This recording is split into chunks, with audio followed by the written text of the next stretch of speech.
Alright, the NFL draft is getting closer.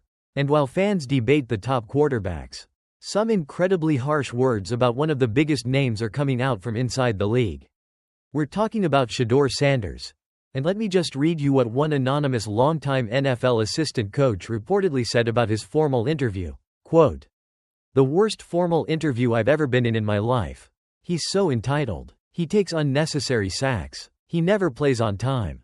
He has horrible body language. He blames teammates. But the biggest thing is, he's not that good." End quote. Wow, the worst interview ever. So entitled. Not that good. That is some seriously stinging criticism.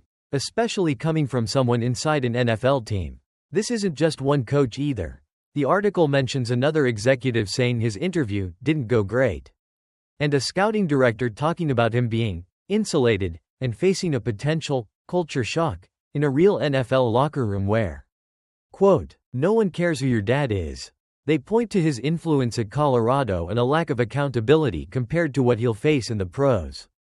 Now, obviously, you have to take anonymous quotes with a grain of salt. Is it possible this is a strategic leak from a team later in the first round who loves Shedeur and wants him to fall?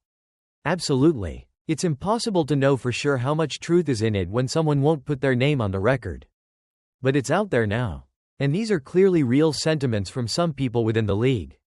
Deion Sanders, Shedeur's dad and coach, finds most of the criticism laughable and silly.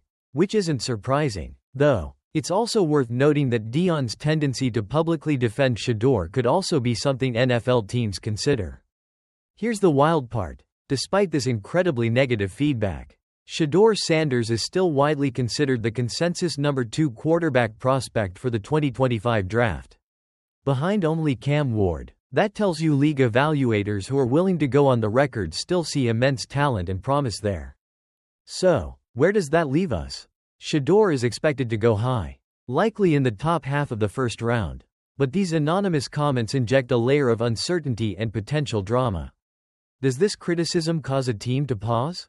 Does he slide slightly? And maybe more importantly, will landing with the right coaching staff and locker room environment be absolutely crucial for him to navigate that transition and prove all these anonymous doubters wrong? It's definitely one of the biggest storylines heading into next year's draft.